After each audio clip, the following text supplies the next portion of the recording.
Que me llame José Manuel Matía y me encargue esto me llenó de orgullo, lógicamente, y a partir de ahí, pues hablando con él, pues llegamos un poquito a la conclusión de que lo que él quería no era que hiciéramos historia del arte, lógicamente, porque no era nuestra labor, sino que hablar de una manera un poco más distendida, un poco más divulgativa de lo que era el Museo del Prado. Y ahí pues yo vi unas cuantas anécdotas, él me dijo otras tantas y hemos ido concretando más o menos lo que surgía. No podíamos tampoco, digamos, pretender ir año a año o hacer un recorrido exhaustivo de todo ello. Quizá a mí lo que más me ha inspirado y lo que más sugerente me ha sido pues, las conversaciones con José Manuel y el hecho de haber venido al Prado y haber conocido a gente, a los protagonistas de muchas de estas historias.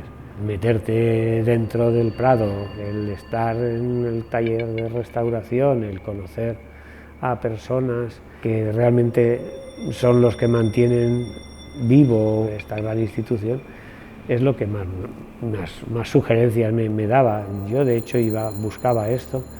Manuel Amena, por ejemplo, me pareció una persona muy interesante y nos contó 1000 anécdotas, porque esta persona ha paseado a Gorbachev, al presidente de China, a Lady Di y a todo el mundo, ¿no?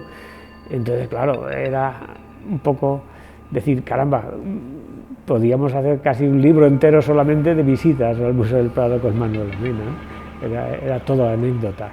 Aquello fue muy bonito, pero nos quedamos con una cortita porque el problema era el espacio, lógicamente, teníamos 100 páginas y había que contar cosas diferentes.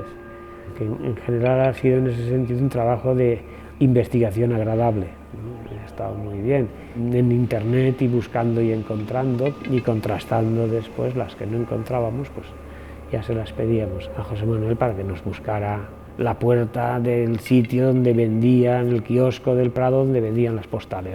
Eso no había manera de encontrarlo. José Manuel me hablaba de que lo que le interesaba a él, a partir de que se había leído el doctor Uriel, era darles el toque emotivo de las historias más que otra cosa, no el toque culto. Y así es como ha surgido, digamos, de una manera natural. Cuando tenía un par de historias a lápiz se las enviaba a José Manuel para que él me viera los errores que pudiéramos haber tenido o afinara lo que fuera en la historia. Entonces ha sido muy fácil en ese sentido, dentro de lo que cabe, había que dibujarlo, pero bueno, ha estado muy agradable. El viaje ha sido muy agradable.